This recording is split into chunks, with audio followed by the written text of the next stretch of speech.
सब ने उस पीक में लगाया और सबको लॉस हुआ, तो मेजॉरिटी को लॉस हुआ। आप हाथ तो नहीं उठाओगे अगर मैं कुछ पूछूं? अरे नहीं, स्टॉक टिप दो ना। कोई हिडन जेम बोलना है, पेन ही लाना है। कैमरा बंद करो, 1 लाख रुपए का चेक दो, मैं बताता हूँ। ज्यादातर लोगों ने कभी मार्केट में पैसा बनाया नहीं, क्योंकि वो हमेशा पीक पे आए और गिरने पे चले गए। जो लगाया था, जो कमाया था, प्लस घर से, तीनों जा चुके हैं। आपको फंसा के आपसे पैसा बनाया जा रहा है। प्रांजल कामरा अपने लिए आइडियल स्टॉक्स कैसे चुनते हैं? आपके हिसाब से सबसे इंपॉर्टेंट चीज़ क्या है? तो अगर हम स्टॉक पिकिंग ऐसे करेंगे और हमें कहा जा रहा है वो चीज देखो जो अगले सेकंड किसी काम नहीं आने वाली, मिनट बाय मिनट चार्ट पढ़ो जो अगले मिनट किसी काम की नहीं, तो ये कोकेन है या फीम है। More percentage of population used to invest during Harshad Mehta 1990s में। आपने मोतीलाल के साथ काम किया है, किसी भी ब्रोकर के साथ? हाँ। वो 3 बाय कॉल करते हैं, तब जाके एक एग्जिट कॉल करते हैं। उनको क्वालिटी से मतलब नहीं है, उन्हें क्वांटिटी से और आपके फंड से मतलब है। आप क्या कह रहे हो कि एक इन्वेस्टर समझदार होता है? हाँ। और ट्रेडर? मैं ये नहीं कहूँगा ना समझ होता है। हाँ। आपको ट्रेडिंग एज अ करियर पसंद ही नहीं है। आप कहते हैं कि इन्वेस्टर बनो तो आप समझदार हो, ट्रेडिंग कर रहे हो तो क्यों कर रहे हो? एक इन्वेस्टमेंट इंस्ट्रूमेंट हर इंसान को करना चाहिए। हाँ।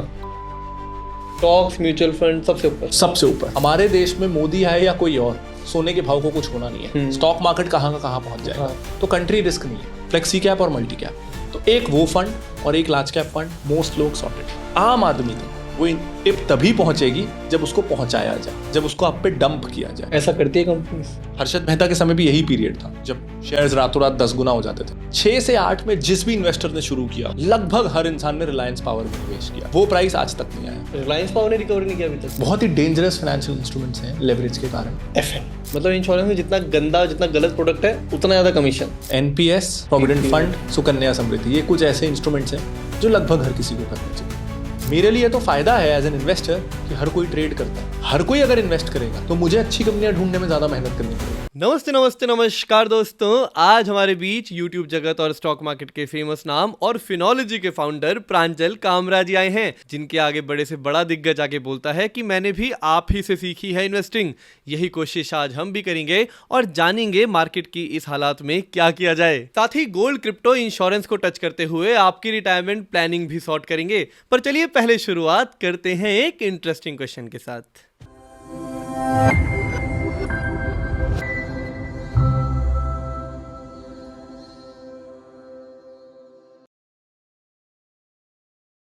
हाय, वेलकम प्रांजल भैया। थैंक यू सो मच यार मुझे बुलाने के प्रांजल लिए। बुला सकता हूँ? आप जो चाहें वो बुला सकते हैं।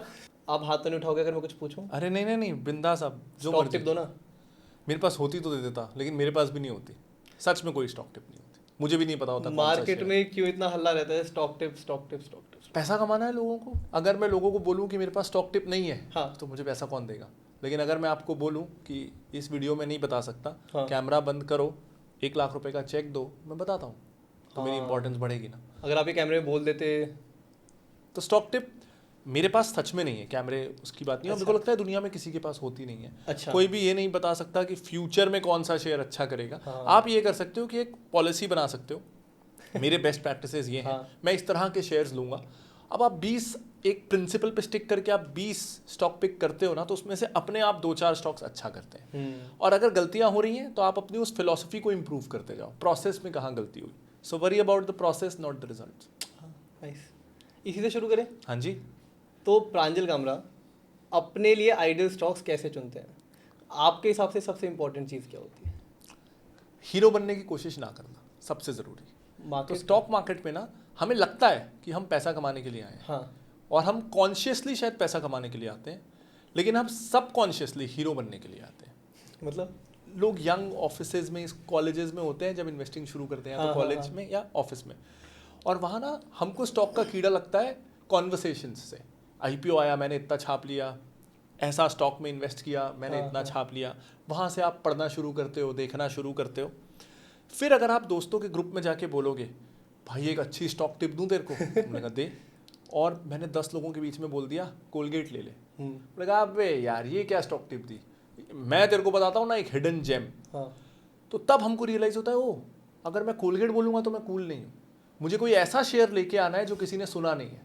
और फिर हम डाइवर्ट हो जाते हैं। हम शुरू हुए थे पैसा कमाने से, इसलिए कोलगेट पे जा रहे थे, लेकिन अब कूल बनना है दोस्तों के बीच। उन्होंने छेड़ दिया कोलगेट बोला तो अगली बार मुझे पता है कोलगेट HUL ITC नहीं बोलना है, कोई हिडन जेम बोलना है, पेनी लाना है, कोई पेनी लाना है जो उन्होंने सुना ना हो, जिसका चार्ट बड़ा अट्रैक्टिव लगे, तब मुझे पता है कि वो 10 लोग घर जाएंगे, देखेंगे और अगली बार मेरे पास आएंगे फिर से ऐसा कुछ बताना। तो हम बनना चाहते हैं स्टॉक मार्केट से हीरो, और उसी कारण हम स्टॉक मार्केट से बनते हैं 97% लोग जीरो। 80% केसेस में वो हिडन जेम आप तक पहुंचाया जाता है।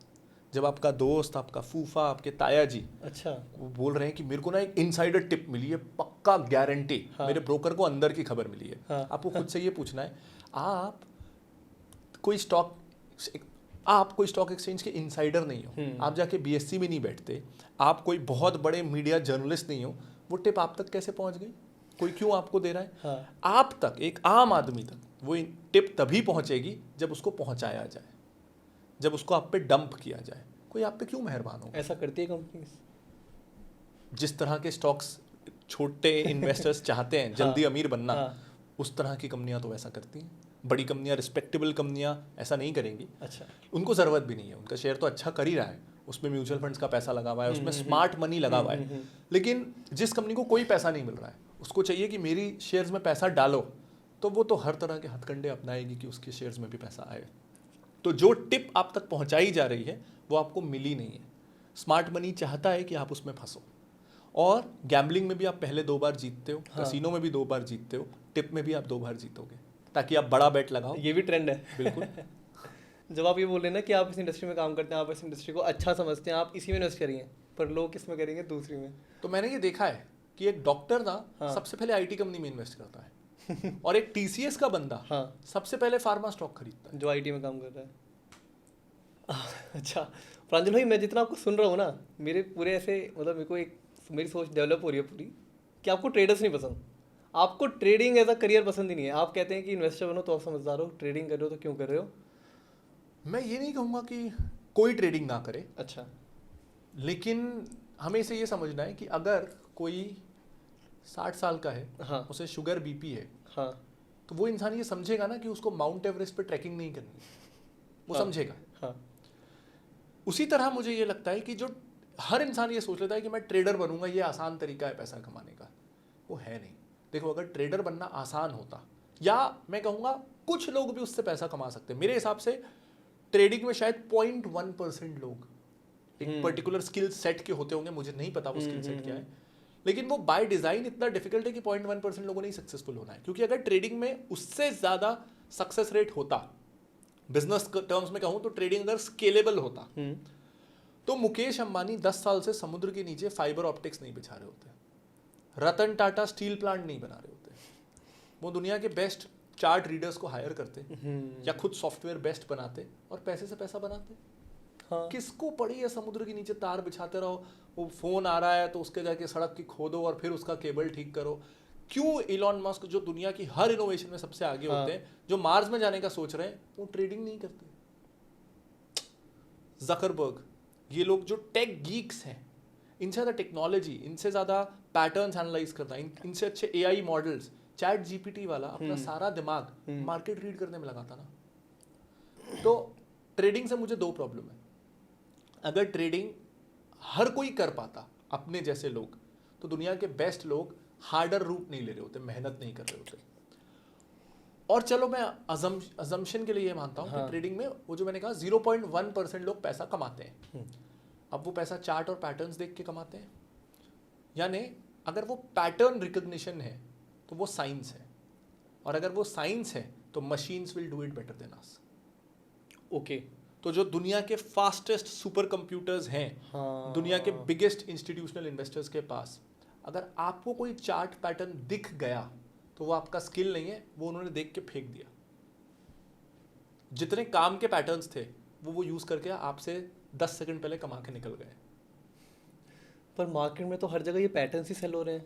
हमें कोर्सेज में बताया जा रहा है कि हमने क्रैक किया हुआ एक स्ट्रैटेजी, वो स्ट्रैटेजी हम आपको इस कोर्स में सिखाएंगे, ये अगर ऐसे ऐसे RSI ऐसे हिट कर रहा है, ऊपर जा रहा है, तो आपका स्टॉक बूम है। क्या सब गलत है? सबसे ज़्यादा धोखा वहीं होगा जहाँ सबसे ज़्यादा ऑडियंस होगी। तो इंसान की मैं बोलूँगा सबसे ज़्यादा मूवी वो चलती है जिसको अवार्ड एक भी नहीं मिलता, जो क्रिटिकली अच्छी मूवी होती ही नहीं, जो शायद किसी काम की नहीं है। कई लोगों के करियर्स ऐसी मूवी में बन गए जिसको आज हम 20 साल पीछे मुड़ के देखते हैं तो ऐसा लगता है ये क्या कर रहा था। हाँ। आज से 30 साल पुरानी हाँ। आप हिट कई मूवीज देख नहीं सकते, और तब की वो बिगेस्ट हिट्स थी। तो क्या तब के लोग पागल थे? ऐसा नहीं था। तो कई बार सिर्फ क्योंकि हर कोई ये कर रहा है या वो चल रहा है तो वो सहारा में हर इंसान इन्वेस्टेड था, क्या वो सही था? तो कई बार मास चीजें ही तो सबसे ज्यादा गलत होती हैं। आज भी मैं कई सारी ऐसी मल्टी लेवल कंपनियों को बता सकता हूँ जिनका माल बहुत बिकता है, हर कोई धड़ल्ले से मेंबर बनता है। इंश्योरेंस की बात करता हूँ, इंश्योरेंस पॉलिसी बिकती ही वो है जो आपके और मेरे लिए गलत हो। सही इंश्योरेंस पॉलिसी तो बिकती ही नहीं। ऐसा क्यों? सारी फंसाने वाली इंश्योरेंस पॉलिसीज बिकती हैं जिसमें फ़ायदा इंश्योरर का है और कमीशन एजेंट को मिलेगा ज़्यादा। सही insurance policies, pure term plans तो बिकते ही नहीं। आप किसी भी एजेंट को बुलाइए, वो आपको टर्म प्लान बेचेगा ही नहीं, बताएगा ही नहीं क्या होता है। तो सही चीज़ तो चलती ही नहीं है, चलती तो गलत ही चीज़ है। और ये अच्छी बात भी है, ये बुरी बात नहीं है। मेरे लिए तो फ़ायदा है एज एन इन्वेस्टर कि हर कोई ट्रेड करता रहे। हर कोई अगर इन्वेस्ट करेगा तो मुझे अच्छी कंपनियां ढूंढने में ज़्यादा मेहनत करनी पड़ेगी। अच्छा, हाँ, इन्वेस्टर्स ढूंढ के खा लेंगे। हाँ। तो अगर मैं पूरी तरह से ऑनेस्ट हूँ तो मैं तो चाहता हूँ ट्रेडर ही रहे। हाँ। मेरे भी फायदे के लिए। हाँ। तो स्मार्ट मनी तो ये चाहता भी नहीं कि लोग समझदार बने। नेता ये कभी नहीं चाहेगा कि उसके लोग, उसकी जनता जान सके कि कैसे वो उनको बांट के रख रहा है। उसको वोट नहीं मिलेगी। यार एक तो ना पहले मुझे लगता है कि अगर वो इन्वेस्टर बन गया है तो वो एक सर्टेन लेवल ऑफ मैच्योरिटी पे पहुंच गया है, उसको पता है क्या नहीं करना है। आप क्या कह रहे हो कि एक इन्वेस्टर समझदार होता है? हाँ। और ट्रेडर? मैं ये नहीं कहूँगा ना समझ होता है। हाँ। और मैं ये भी नहीं कहूँगा कि सारे ट्रेडर खराब होते हैं। मैं जस्ट ये कहना चाहता हूँ ट्रेडिंग में कि the odds of success are much more difficult because you have a lot many decisions to take every minute. हाँ, मिनट ही है। ट्रेडिंग में भी पैसा बनता है। कई ऐसे लोग हैं जिन्होंने दशकों तक ट्रेडिंग से पैसा कमाया है, लेकिन as a beginner I should choose the simpler way to earn money या the most difficult way to earn money. और ये स्टैटिस्टिक्स बोल रहा है। तो I think as a beginner ये बहुत ज़रूरी है कि I start with the simpler thing. Investing से शुरू करो। एंड येस आई बिलीव कि मोस्ट लोगों की psychology is suited to investing because it requires less number of actions, less number of decision making, less intelligence. तो मैं ये नहीं कहूँगा कि ट्रेडर ज़्यादा मतलब इमेच्योर होता है। मैं ये ज़रूर कहूँगा कि इन्वेस्टर जो है वो शायद कम इंटेलिजेंट होता है, लेकिन उसको अपनी इंटेलिजेंस के बारे में पता है। और ये ज़्यादा ज़रूरी चीज़ है, नोइंग योर लिमिट्स, नोइंग आप क्या कर सकते हो क्या नहीं। और फिर आप अपनी लिमिट के साथ बहुत कुछ कर सकते हो। मैं इसमें हमेशा ना, मैं क्रिकेट फ़ैन हूँ तो मैं उसमें आता हूँ। मैं हमेशा इसमें धोनी, मोहित शर्मा और भुवनेश्वर कुमार का एग्जाम्पल लेता हूँ। धोनी, मोहित शर्मा और भुवनेश्वर कुमार। अच्छा, हाँ, क्या डिफरेंस? कि आप मोहित शर्मा को भी देखोगे तो ही कांट बॉल बाउंसर्स बहुत तेज़, उनकी बॉल स्विंग नहीं करती, उनके पास शार्प यॉर्कर नहीं है। वो ऐसा नहीं है कि अपनी हाइट से, लेंथ से, स्पीड से, स्किल से, किसी भी चीज़ से आपको डरा सकते हैं। ही इज़ एबिलिटी वाइज शायद अ वेरी एवरेज प्लेयर, लेकिन he squeezed the maximum out of his ability और वो इंडिया खेल गए। और रॉ टैलेंट इंडिया में उनसे 100 ज़्यादा टैलेंटेड बॉलर्स होंगे। क्या चीज़ लाया उन्हें फिर? Knowing his limits. सबसे पहले तो मैं क्या नहीं कर सकता, I am okay with it, मैं क्या कर सकता हूँ। उन्होंने आई वाज ह्यूज फैन। अच्छा, वो शायद ज़्यादा ना खेले हों, हाँ, जो भी हो। पिछले साल वो फाइनल तक पहुँचे थे और मेरे 2 फेवरेट प्लेयर्स धोनी और मोहित शर्मा ऑपोजिट थे, हाँ। लेकिन what I love about him is he reduced bowling to its most simple form, जो हम सब कर सकते हैं। हम सब शायद स्विंग ना कर सकें, 140 ना डाल सकें, यॉर्कर बाउंसर ना कर सकें, हाँ। लेकिन हम सब थोड़ी प्रैक्टिस से ठीक ठाक स्पीड से बॉल ऑफ स्टंप के बाहर गुड लेंथ पे डाल सकते हैं। हिज शायद 90% of the balls are on top of stump या ऑफ स्टंप के बाहर, and that's cricket for him. उनको बैटिंग नहीं आती, अच्छा, फील्डिंग नहीं आती, उनको दौड़ना है, हाँ, ऑफ स्टंप के ऊपर बॉल डालना है, दैट्स क्रिकेट फॉर हिम। और ये करके वो इंडिया खेल गए। और यहाँ प्लेयर्स हैं जो तीसरा सीख रहे हैं, चौथा, दूसरा, गुगली, हाँ, अलग अलग वेरिएशन, रिवर्स स्विंग, दुनिया भर की चीज़ें, हाँ। और फिर इंजरी हो रही है। और ये मैं सेम भुवनेश्वर कुमार के लिए देखता हूँ। He knows his strength is not speed. वैसे स्पीड डालने वाले इंडिया में हजारों होंगे या उससे ज़्यादा स्पीड डालने वाले, उनके लिए भी बॉलिंग बहुत सिमिलर है। ऑफ स्टंप पे डालो, स्विंग हो रही है तो 2 बॉल अंदर, 2 बॉल बाहर, 2 बॉल सीधी, सिंपल। ये उनका पैटर्न है। ये उनका पैटर्न है। लेंथ में यॉर्कर वगैरह वो डाल लेते हैं, मोहित शर्मा से ज़्यादा टैलेंट होगा उनके पास, लेकिन these people they reduce things to very simple doables. उनकी चेकलिस्ट बहुत सिंपल होती है। मैं धोनी की बात अगर करूँ तो he is not the most skilful. आप उनसे कोहली जैसी ड्राइव्स नहीं देखेंगे, सहवाग जैसे कट्स नहीं देखेंगे, द्रविड़ जैसा लेग ग्लांस नहीं देखेंगे, एक भी एलिगेंट शॉट जो क्रिकेट में धोनी को मैंने आज तक एक भी बार वेरी रेयरली स्वीप मारते नहीं देखा है। रिवर्स स्वीप तो भूल जाइए। तो हमने धोनी से क्या क्या नहीं देखा है, हम सोचते हैं स्वीप नहीं देखा है, रिवर्स स्वीप नहीं देखा है, नहीं देखा, लेग ग्लांस बहुत अच्छा वाला द्रविड़ जैसा नहीं देखा है।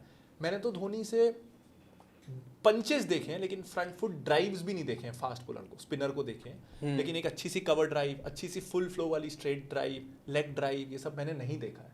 आज आपके कहते हुए मैं सोच पा रहा हूँ कि हमेशा उनसे ज़्यादा स्किलफुल तो बंदे थे ही, हर तरफ, 20 साल पहले भी, 10 साल पहले भी, हमेशा।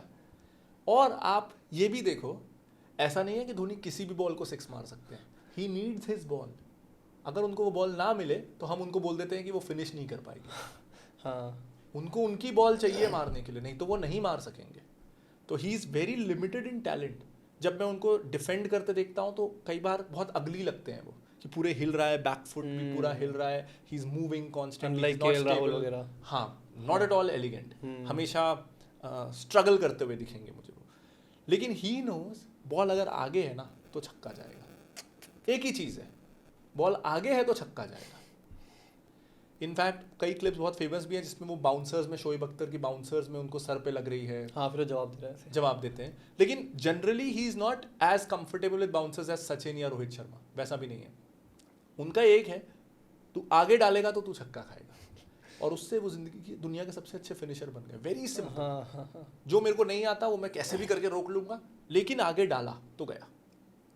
सो investing is that, it's that simple. उसको कॉम्प्लेक्स करने की ज़रूरत ही नहीं है।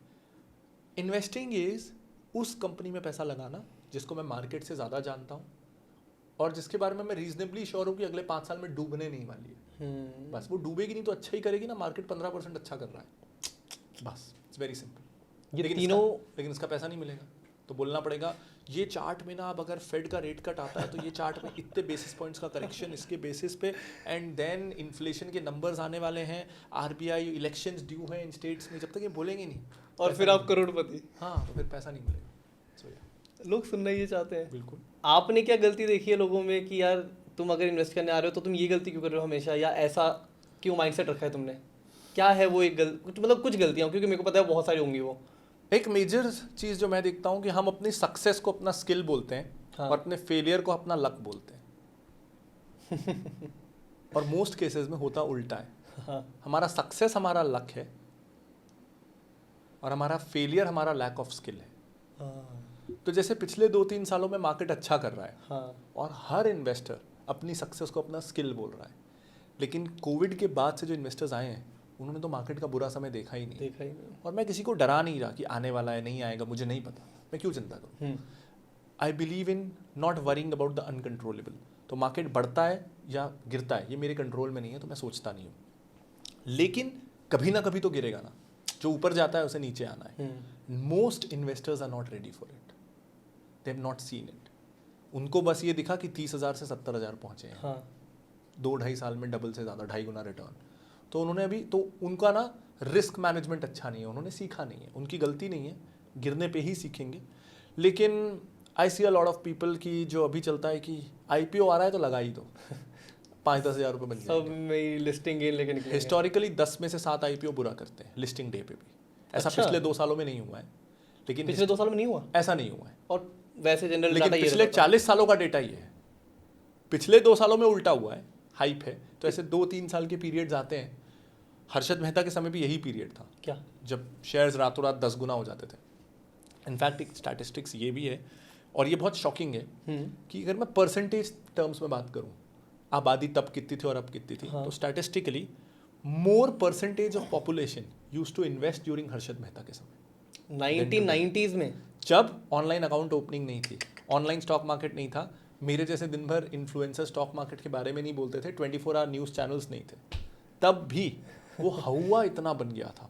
इतनी रोज पेपर में बाप रे। न्यूज आती थी कि ये शेयर यहाँ से यहाँ पहुंचा, हाँ। कि आज के मुकाबले परसेंटेज टर्म्स में तब भारत की आबादी आज से आधी थी। बिल्कुल। तो नंबर्स में तो हम आगे नहीं हो सकते, लेकिन परसेंटेज में तब जब इन्वेस्टिंग ऑफलाइन थी, जाके खरीदना पड़ता था, तब इन्वेस्टर्स आज के मुकाबले ज़्यादा थे। और हम बोलते हैं आज स्टॉक मार्केट हाइप है।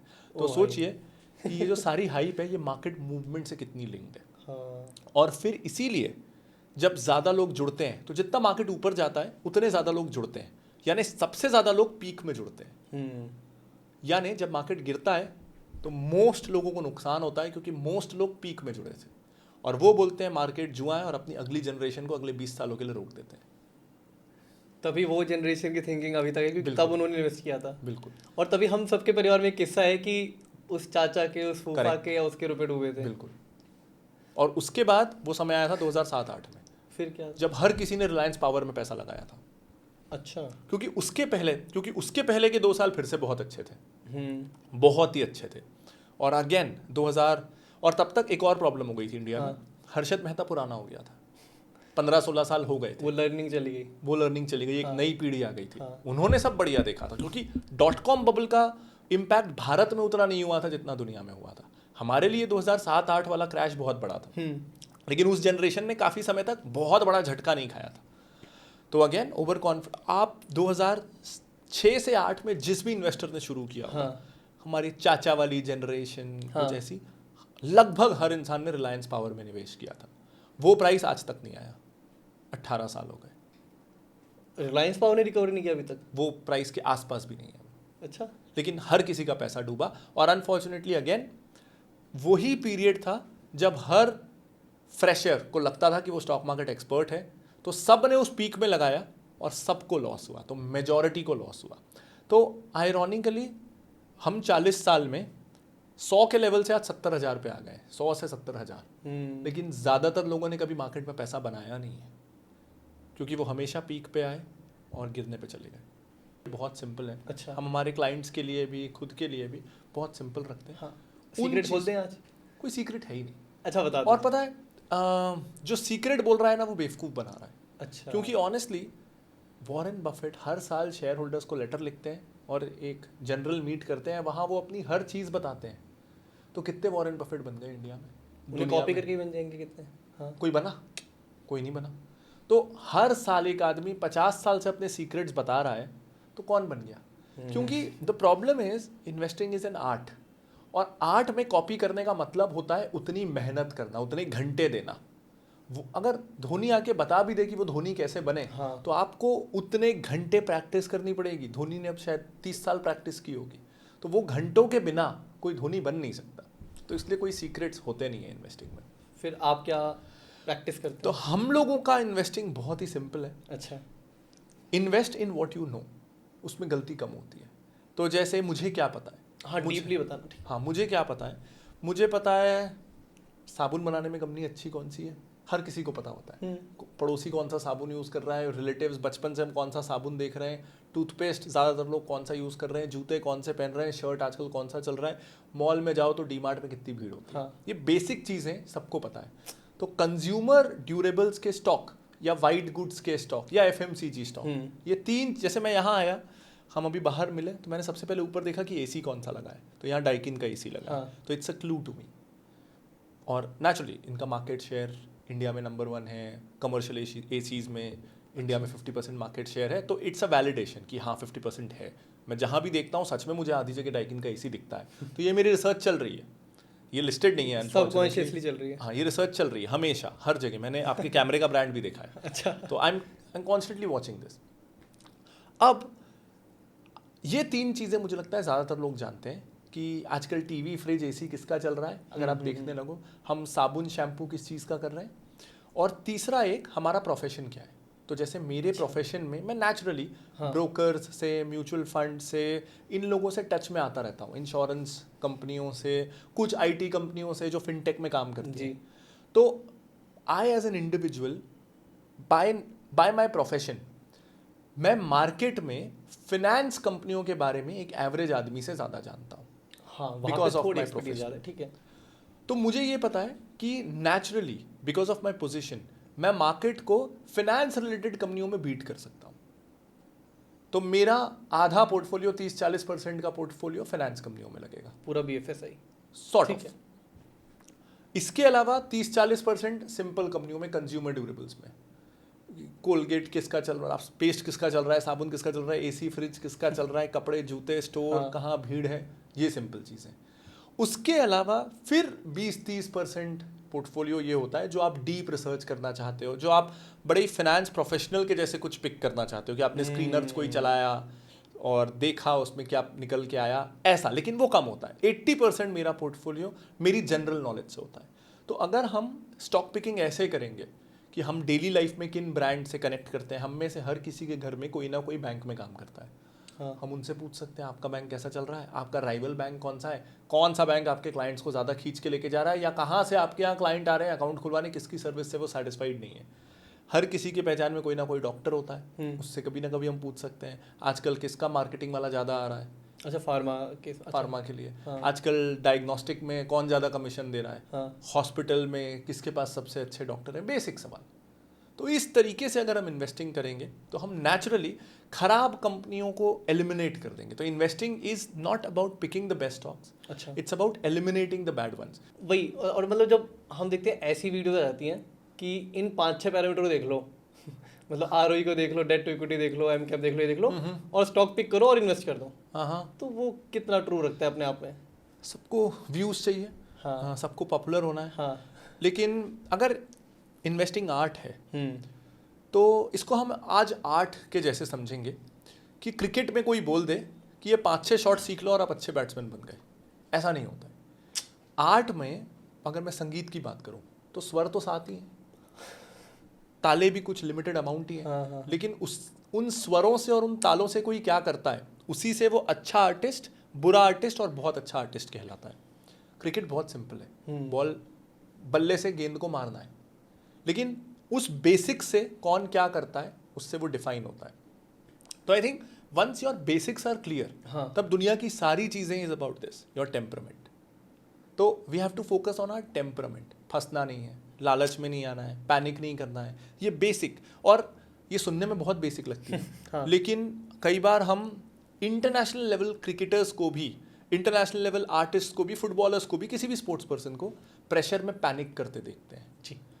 और कहने को बहुत सिंपल चीज़ है, पैनिक मत करो, लेकिन सालों या पूरी जिंदगी लग जाती है इसको मजबूत बनाने में। जिम जाके बॉडी ना 6 महीने में अच्छी बन जाती है, इसको मजबूत बनाने में ना पूरी जिंदगी लगती है। And investing is about making this stronger. Pranjal भाई, मतलब ये मेरा अब ना आपने मुझे इंटरेस्ट जगा दिया, जो आपने मुझे वहाँ ले गए ना उस टाइम पे 1990s में। थोड़ा सा उस टाइम के बारे में बताइए थोड़ा, जो कि कैसे सब चलता था, इतना ऑफलाइन, जो आपकी नज़र में कभी आया हो या आपने पढ़ा हो। काफ़ी इस तरह का माहौल था। मैं ये नहीं कहूँगा कि मतलब आज दिल्ली से कैसे ट्रेड कर पा रहा है वहाँ पे, या किसी और पॉइंट ऑफ लोकेशन से, कुछ भी सब बताइए एक बार। जैसे मैं आपसे कहूँ कि इंटरनेट के बिना फैक्स चलता है, फैक्स एक बिल्कुल ही अलग मैकेनिज्म है। और जो मुझे एक्चुअली आज भी बहुत सरप्राइज करता है कि मैंने यहाँ से एक कागज़ डाला, वो कागज़ सेम वहाँ से प्रिंट हो गया। ये मेरे लिए हमेशा बहुत सरप्राइजिंग रहा है। तो आप अपने ब्रोकर के पास जाते थे रायपुर में, जैसे अगर आप रायपुर के हो, मैं रायपुर का हूँ, आप ब्रोकर के पास जाओगे, ब्रोकर अपने मुंबई कॉन्टैक्ट को बोलेगा और मुंबई कॉन्टैक्ट का बंदा फिर एक्सचेंज में अपने बंदे को बोलेगा कि ये इतने पीस ले लेना जो रिंग में खड़ा है। मतलब रिंग, ये क्या होता था रिंग वगैरह? तो रिंग मतलब बाजार। अच्छा। आज हम सब्जी बाजार को वैसे देखते हैं कि एक्चुअली आप जा रहे हो, लोग मोल भाव कर रहे हैं, बिडिंग चल रही है और आपको जितना चाहिए आप लेके जा रहे हो। तो रिंग बिल्कुल इस तरीके का होता था कि अलग अलग लोग खड़े हैं, ब्रोकर्स, ब्रोकर जिनको बेचना है उनके क्लाइंट्स का, उनका माल बेचने के लिए चिल्ला रहे हैं और जिन्हें खरीदना है उनको अमाउंट बता रहे हैं। स्क्रीन्स भी होते थे, स्क्रीन्स पे अमाउंट भी चल रहे होते थे। अच्छा। फिर ऐसा नहीं होता था कि एक ब्रोकर सारे शेयर्स में डील कर रहा है, क्योंकि वो कितना बेच लेगा।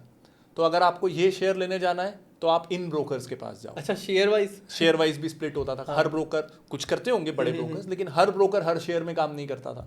आज होता है कि हमको ये ब्रांड का कपड़ा लेना है तो ये डीलर से लेना है, वो लेना है तो उससे लेना है, बिकॉज फिजिकल गुड्स है। तब शेयर्स भी फिजिकल गुड्स थे, तो डिस्ट्रीब्यूशन डिफिकल्ट था। हम अमेजोन एक वेबसाइट से सब खरीद सकते हैं, लेकिन अमेजोन जैसा फिजिकल स्टोर नहीं है, क्योंकि फिजिकल डिस्ट्रीब्यूशन में वो वैरायटी रखना मुश्किल है। तो उसी तरह से ब्रोकर्स भी काम करते थे। फिजिकल सब कुछ होना है तो उतनी वैरायटी रखना पॉसिबल नहीं है। मतलब आज जैसे हम जानते हैं कि जैसे बाई से प्राइस डिसाइड हो रहा है या सेंटिमेंट जो भी ऑडियंस, तब क्या वो बोली से होता था कि इसने इतना मांगा, ये इतने में बेच रहा है, फिर प्राइस? देखिए, थ्योरेटिकली तो तब भी बाय सेल से ही होना चाहिए था। हाँ। Theoretically okay. कि ब्रोकर तो क्लाइंट को रिप्रेजेंट कर रहा है, तो क्लाइंट इतने में बेचना चाहता है और इतने की डिमांड है, जहाँ दोनों मिले, ये थ्योरेटिकल ये है। प्राइस, हाँ। लेकिन जब सिस्टम फास्ट ना हो, ट्रांसपेरेंट ना हो, तो नेचुरली इसका फायदा मिडिलमैन उठाएगा और अपना मार्जिन बढ़ा लेगा। अच्छा। जो हम आज कुछ हद तक आज भी किसानों के केस में देखते हैं, जब हम बहुत सुनते हैं कि किसान ने तो सब्जी बेची 5 रुपए में, बाजार आते आते हो गई वो 50 की, क्योंकि इट्स अ फिजिकल गुड। तो मिडिल मैन प्राइस को कैसे मैनिपुलेट कर रहा है, और हर मिनट की प्राइसिंग हमारे पास नहीं है। तो जब भी ट्रांसपेरेंसी की कमी हो, चीज़ों को समय लगे, तो मिडिल मैन इसका फ़ायदा उठाते हैं।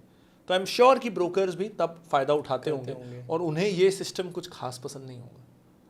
मतलब मिडल मैन वाला जो प्राइसिंग का चेंज था उसे नहीं, मैं कहूँगा खरीदना बेचना तो आज भी हम ब्रोकर्स के थ्रू ही करते हैं। अच्छा। भारत में अभी भी आप डायरेक्ट एक्सचेंज से शेयर्स नहीं खरीद सकते। आपको एक डीमैट ट्रेडिंग अकाउंट खुलवाना है, वो ट्रेडिंग अकाउंट वाला ब्रोकर आपका डीमैट अकाउंट आपके बिहाफ पे किसी डिपॉजिटरी में खुलवाएगा। ओके। CDSL में, NSDL में। मैं डायरेक्टली ना तो एक्सचेंज के पास अकाउंट खुलवा सकता हूँ, ना डिपॉजिटरी में। इसलिए हम कभी भी डायरेक्ट डीमैट अकाउंट खुलवाने नहीं जाते। हम बातचीत में डीमैट अकाउंट बोलते हैं। हाँ। लेकिन हम अपना ट्रेडिंग अकाउंट खुलवाने जाते हैं। अच्छा, वो डीमैट अकाउंट होता ही नहीं? वो डीमैट अकाउंट होता ही नहीं। अच्छा। आप खुलवा ही नहीं सकते, आपका ब्रोकर आपके लिए खुलवाएगा डीमैट अकाउंट। तो आज भी चल ये काम ब्रोकर्स के थ्रू ही रहा है। हाँ। लेकिन क्योंकि एक्सचेंज प्राइसेस हर सेकंड पब्लिश कर रहे हैं विद वॉल्यूम डेटा कि कितनी सप्लाई है, कितनी डिमांड है, तो ब्रोकर्स अब लीगली भी और टेक्निकली भी इस पोजीशन में नहीं रहे कि वो प्राइस मैनिपुलेट कर सकें, क्योंकि it's for there to everyone to see. अब जब ऐसी भी बात होती है ना कि ये सेक्टर बड़ा प्रॉमिसिंग है आगे के लिए, या ये सेक्टर अब शायद ना उतना ग्रो करे, क्या ये बात पूरा वैलिडेट करती है? क्या कभी हम पूरे सेक्टर को कह सकते हैं कि ये तो अब डाउन ही जाएगा, या आज कह देते हैं कि AI में कर लो, EV में कर लो, यहाँ इन्वेस्ट कर लो? मैं ना इस डिबेट से ही लोगों को कहता हूँ कि इस डिबेट से ही बाहर रहो। इस वाली से भी? ओके। इस डिबेट से कि कौन सा सेक्टर अच्छा करने वाला है, क्योंकि आपने पता कर भी लिया कौन सा सेक्टर अच्छा करने वाला है, तो उसमें विनर ढूंढना बहुत मुश्किल होता है। सो फॉर एग्जाम्पल, आज हमें सबको पता है कि अगले 5-7 सालों में EVs will be the default fuel, default cars. लेकिन आज भी मैं कॉन्फिडेंस से नहीं बोल सकता कि 7 साल बाद कौन सी कंपनी EV में इंडिया में नंबर 1 होगी। आज टाटा मोटर्स आगे है, लेकिन अभी तो मारुति ने पहली गाड़ी लाई भी नहीं है। तो अभी हमको नहीं पता कि 7 साल बाद कौन आगे रहेगा। और ये तो हुआ जब आपका अजम्पशन सही है कि EV इज द फ्यूचर। लेकिन अभी रीसेंट रिपोर्ट्स ये बोलती हैं कि कई ग्लोबल EV कंपनीज ने अपना प्रोडक्शन कट किया है कि EVs की डिमांड वैसी नहीं है जैसा उन्होंने सोचा था। अच्छा। और कई लग्जरी कार कंपनियों की कार्स ब्लास्ट वगैरह भी हुई हैं। तो हम सीरियसली अब ऑल्टरनेट फ्यूल्स भी ढूंढने लगे हैं। अच्छा। और एक जापानीज विंग है जो बोलता है EVs नहीं, हाइब्रिड इज द फ्यूचर। तो इसलिए मारुति टोयोटा ने अभी तक EV नहीं लाई है। हाँ। वो हाइब्रिड कार्स पे है। तो अभी 3 थ्योरीज चल रही हैं, हाइड्रोजन या कोई और ऑल्टरनेट फ्यूल, EVs या हाइब्रिड। तो पहले तो आपको इन 3 में से सही होना है कि कौन सा सही है। हाँ। और उसके बाद आपको विनर में भी सही बेट करना है कि मारुति, महिंद्रा, हुंडई या टाटा। तो पहले ये 3, फिर वो 4। बहुत डिफिकल्ट बेट हो जाता है। ज़्यादातर लोग आसान लगता है, लेकिन ज़रा सा भी फ्यूचर, क्योंकि फ्यूचर में ना बटरफ्लाई इफेक्ट आ जाता है। आज का हल्का सा चेंज, सो फॉर एग्जाम्पल कोई, मैं कहूँगा अगर आप इसको अपन तूफान से लेते हैं, तूफान के एग्जाम्पल से, ठीक है, कि हवा किसी एक पॉइंट से ओरिजिनेट होना शुरू हुई है, से पहाड़ है, पहाड़ से टकरा के अब हवा चलनी शुरू हुई है ज़रा सी, और तभी 4 बड़े पक्षी आते हैं, ज़ोर से अपने पंख फड़फड़ाते हैं, जिसके कारण हवा का रुख ज़रा सा इधर हो जाता है। अब उस हवा को समुद्र क्रॉस करके भारत आना है, हम मानते हैं। हाँ। तो वो हज़ारों मील जाएगी, लेकिन क्योंकि शुरुआत में उसका एंगल यहाँ से यहाँ हो गया, तो वो दिल्ली के बदले मुंबई पहुँच जाएगी। एक पक्षी के पंख फड़फड़ाने से तूफान दिल्ली के बदले मुंबई आ गया। इनिशियल लेवल पे क्या होता है? तो इनिशियल लेवल पे ज़रा सा चेंज लेटर लेवल पे बहुत बड़ा चेंज ले आता है। यही होता है जब हम स्टॉक्स में भी फ्यूचर प्रेडिक्ट करने की कोशिश करते हैं कि आपके असम्पशन में ज़रा सा चेंज फ्यूचर आउटकम को बहुत चेंज कर देगा। इसका एक ऑल्टरनेट है जो मैं फॉलो करता हूँ। हाँ, please. Rather than betting on what's going to change, I bet on what's not going to change. क्या नहीं बदलने वाला है। ऐसा क्या हो सकता है? क्या हम 10 साल बाद भी टूथपेस्ट यूज़ कर रहे होंगे? क्या हम 10 साल बाद भी साबुन, शैम्पू या शावर जेल यूज कर रहे होंगे? क्या हम 10 साल बाद भी कपड़े पहन रहे होंगे? बेसिक्स। मतलब हो सकता है हम टूथ ब्रश की जगह इलेक्ट्रिक या कुछ अलग चीज ठीक है, करें, बट वो वही कंपनी बना लेगी। रफली वही, थोड़ा बहुत चेंज तो होता रहेगा, रफली वही चीज़। कुछ बहुत बड़ा उसमें इवोल्यूशन आने वाला है क्या, जैसे वो डिसरप्ट हो जाए।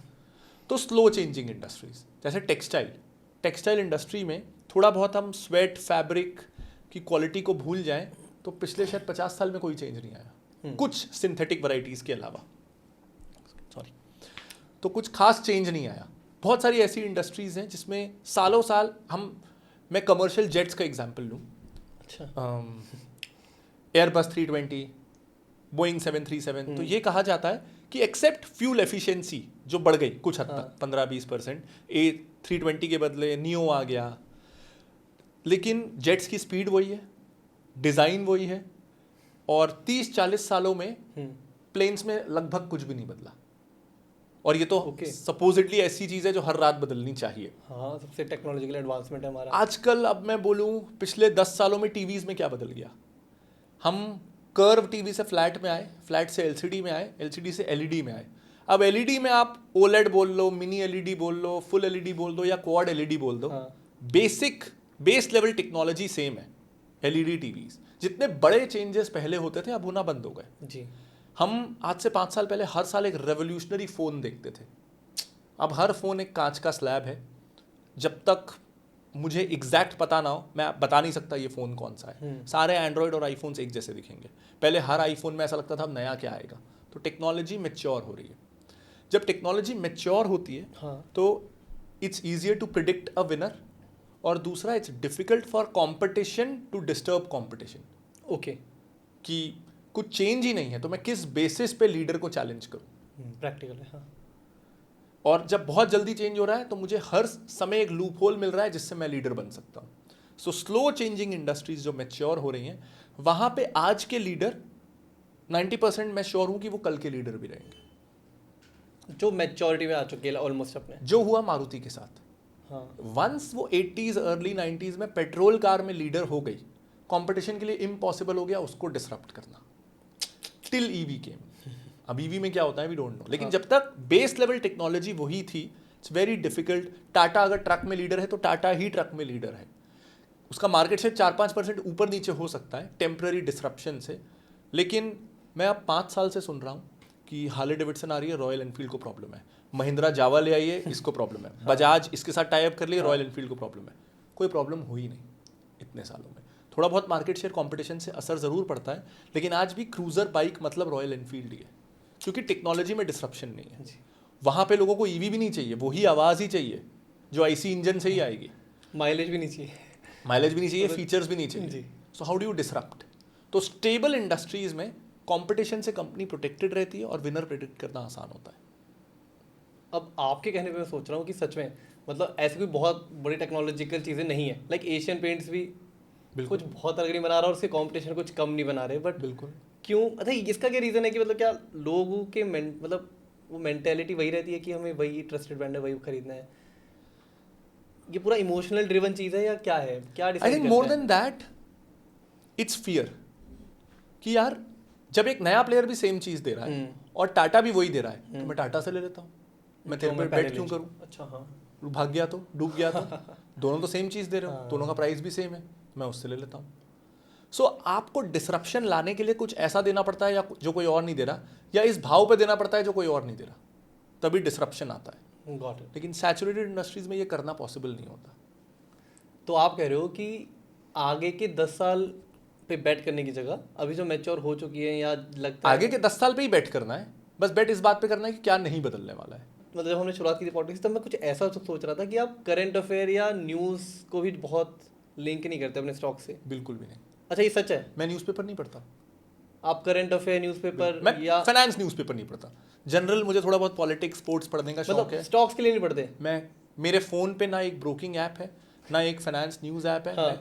मुझे सेंसेक्स का लेवल भी नहीं पता होता। एज अ इन्वेस्टर मतलब हमें तो यही कहा जाता है कि भाई न्यूज़ में अपडेटेड रहो, सेक्टर्स में देखो, बजट में देखो क्या आ रहा है, गवर्नमेंट कहाँ पे इंक्लाइन हो रही है। आप कह रहे हो कि मेरे को फ़र्क ही नहीं पड़ता। मैं कर क्या लूँगा? मतलब अगर गवर्नमेंट ने रेट कट करना है तो वो करेगी, हाँ। नहीं करना है तो नहीं करेगी। यूएस में फेड में द प्रॉब्लम इज न्यूज़पेपर वाले को रोज पीला अखबार छापना है, फाइनेंस वाला बिजनेस चैनल्स को रोज न्यूज़ दिखाना है, तो वो अगर आपको बोले कि रोज मत पढ़ो कुछ नहीं होता, तो उनका धंधा कैसे चलेगा? उनको आपको क्या बोलना है, एक सेकंड भी आपने मिस किया ना तो आपको लॉस हो जाएगा। उनको तो यही बोलना है चलाने के लिए, तो वो अपना काम कर रहे हैं। बिजनेस न्यूज़ चैनल वाले आपको, और उनकी आवाज़, उनकी बॉडी लैंग्वेज बहुत अर्जेंसी वाली होती है ताकि आप निकल ना सको, तेज बोलते हैं। तो ऐसी चीज़ क्यों पढ़ो जो कल ही किसी काम की नहीं होने वाली? मैं ऐसी चीज़ पढ़ना चाहता हूँ जो सारी ज़िंदगी काम आए, और हमें कहा जा रहा है आप वो चीज़ देखो जो अगले सेकंड किसी काम नहीं आने वाली, मिनट बाय मिनट चार्ट पढ़ो जो अगले मिनट किसी काम की नहीं है। तो ये कोकेन है या अफीम है, आपको फंसा के आपसे पैसा बनाया जा रहा है। पहले आपको फंसाओ, फिर आपको डराओ, फिर आपको चार्ट बेचो, आपको टिप्स बेचो, आपसे ब्रोकरेज कमाओ, आपसे टीआरपी कमाओ, आपको एडवर्टाइजमेंट दिखाओ, आपको पैनिक दो, फिर आपको दवाइयाँ खिलाओ, डायग्नोसिस करो, फिर आपको इंश्योरेंस बेचो। बहुत अच्छा सर्कल है और ये बनाया गया है। बिल्कुल, तो इससे मैं दूर रहना चाहता हूँ। बट अब कमेंट्स तो आ जाएंगे कि क्यों, अगर हम अपडेटेड रहेंगे तो हमें पता होगा कि सेक्टर से बुरा होने वाला, उसे एग्जिट लेंगे या किसी की एवरेजिंग करेंगे, कुछ और खरीदेंगे। लोग तो ऐसे कहेंगे। मोस्ट केसेस में कुछ बुरा होता नहीं है। मैं आपको मतलब पिछले 5 साल का बताता हूँ। ठीक है। ये कहा जा रहा था कि जीएसटी जब आने वाला था कि अब तो जीएसटी आ रहा है और जीएसटी आने से इतना कुछ बदल जाएगा कि आधी कंपनियां डूब जाएंगी, आधी नई कंपनियां आ जाएंगी, जीएसटी दुनिया का गेम चेंजर होने वाला था। कुछ हुआ नहीं। फिर आया Brexit. Brexit was pitched like end of the world, दुनिया खत्म होने वाली है। क्यों? यूरो को असर हो जाएगा, पाउंड यहाँ से यहाँ हो जाएगा, ट्रेड प्रॉब्लम हो जाएगा, ब्लॉकेजेस लग जाएंगे, सैंक्शंस हो जाएगा, पता नहीं क्या क्या, हर जगह टेंशन हो। ब्रेक्जिट से इंडिया में तो क्या, यूरोप में भी कोई फर्क नहीं पड़ा। उसके बाद आ गया कोविड। कोविड के बाद तो ये डन था कि शेयर मार्केट डूब जाएगा, हम सब बैंकरप्ट होने वाले हैं, हम ये कंपनियां 6 महीने से बंद हैं, 4 महीने से बंद हैं, कैसे सर्वाइव करेंगी? वो हर कंपनी जिसके बारे में बोला था डूब जाएगी, आज 5 गुना है कोविड के बाद। तो कोविड जैसी स्थिति जो सच में once in a century event है, मतलब पिछले वर्ल्ड वॉर 2 के बाद शायद सबसे बड़ा इवेंट कोविड था, उससे भी मार्केट को कुछ नहीं हुआ। तो आपकी रोज की न्यूज़ से जहां फेड रेट कट कर रहा है, उससे कुछ होने वाला नहीं है मार्केट को। कोई सेक्टर डूबने वाला नहीं है, कोई सेक्टर बहुत आगे जाने वाला नहीं है। जब कोविड से मोस्ट चीज़ों को, ऑफ कोर्स ऑफलाइन रिटेलर्स को, छोटे व्यापारियों को प्रॉब्लम हुआ, लेकिन हम मार्केट में इन्वेस्ट करते समय बड़ी कंपनियों के बारे में सोच रहे हैं जो मार्केट में अवेलेबल है। उनमें क्या हुआ? कुछ भी नहीं हुआ। इन द लॉन्ग रन सब अच्छा था। हाँ, आपको स्ट्रेस लेना है अगले दिन पैसा कमाने का, तो आपको सब देखना पड़ेगा, क्योंकि कोविड में इन द शॉर्ट रन हर रोज बहुत कुछ हो रहा था चार्ट्स में, लेकिन इन the long run for a long term investor वापस ही आ रहे थे। बहुत अच्छी चीज़ थी, आप और खरीद पाए जिसको खरीदना था। मैं फाइनेंशियल पॉइंट ऑफ व्यू से सिर्फ सोचूं तो इन द लॉन्ग रन जो अमेजोन के फाउंडर कहते हैं कि I eliminate 99% of the competition by planning for the very long term. So अगर आपका विजन लॉन्ग टर्म है, आपने 99% न्यूज़ को वैसे ही इररिलेवेंट कर दिया। यहाँ भी एप्लीकेबल है। हाँ, और दूसरा, मेरे से कोई न्यूज़ मिस हो गई और मैं लॉन्ग टर्म के लिए शेयर ले रहा हूँ, तो मेरे को 100 नहीं 150 पे मिलेगी, लेकिन मैंने लिया तो 1000 जाने के लिए, तो मैं 1000 में खरीदूँ या 150 में खरीदूँ, और वो 1000 अगर चला जाता है तो मेरे को वो 50 रुपये अखरने वाले नहीं है। मेरे को 6 महीने बाद पता चली, जब हर किसी को पता चल गई। मैं रेडिट फोरम में जाके मैं फर्स्ट वन टू नो नहीं था, जिसका मुझे 50 रुपये का नुकसान हो गया, लेकिन मैंने अपने आप को बहुत टेंशन से, स्ट्रेस से और फालतू की रिसर्च से बचा लिया। शांति की जिंदगी। पहले मेरी खुद की ये मेंटेलिटी थी, लाइक मेरा ना पहले एक मोतीलाल ओसाल में था, तो उसमें वो ब्रोकर खुद कॉल करके कहता है ना कि ये प्लेस कर दूँ। बिल्कुल। तो मान लो अगर वो 100 पे है ना, तो कहता था ये अच्छा स्टॉक है, लॉन्ग टर्म है, खरीद लेते हैं। मैंने कहा ऐसा करो 98 का लगा दो, और हमेशा मेरे से छूट ही आता। मतलब मेरी खुद की मेंटेलिटी ऐसी थी कि यार 2 रुपये सस्ता मिल जाएगा तो मेरा इतनी क्वांटिटी में उतना प्रॉफिट हो जाएगा। एक डेटा मैं आपको देता हूँ इसके जवाब में। हाँ, आपने मोतीलाल के साथ काम किया है, किसी भी ब्रोकर के साथ? हाँ। एक एवरेज रेशियो मैं आपको बताता हूँ, वो 3 बाय कॉल करते हैं तब जाके 1 एग्जिट कॉल करते हैं। हमेशा उनकी बाय टिप्स सेल टिप्स से ज़्यादा होंगी, हमेशा, क्योंकि वो फंड चाहते हैं। अगर उन्होंने आपको खरीदवा दिया, हाँ, तो जब भी आप बेचोगे उन्हें तो कमाना ही है, तो उनका इंटरेस्ट है कि आप खरीद लो, क्योंकि बेचने में भी वो कमाएंगे, चाहे मैं लॉस में हूँ या प्रॉफिट। हाँ, लेकिन आप बेचोगे तब जब आप खरीदोगे, तो उनकी पूरी टीम को डायरेक्शन होता है खरीदवाते रहो। उसको जब बेचना होगा बेचेगा, हमको तो दोनों तरफ पैसा मिल रहा है, तो खरीदवाते रहो। आप किसी भी प्लेटफॉर्म पे चले आना जहाँ ब्रोकरेज रिपोर्ट शेयर होती हैं, हर 4 में से 3 रिपोर्ट बाय पे होंगी, खरीदते रहो।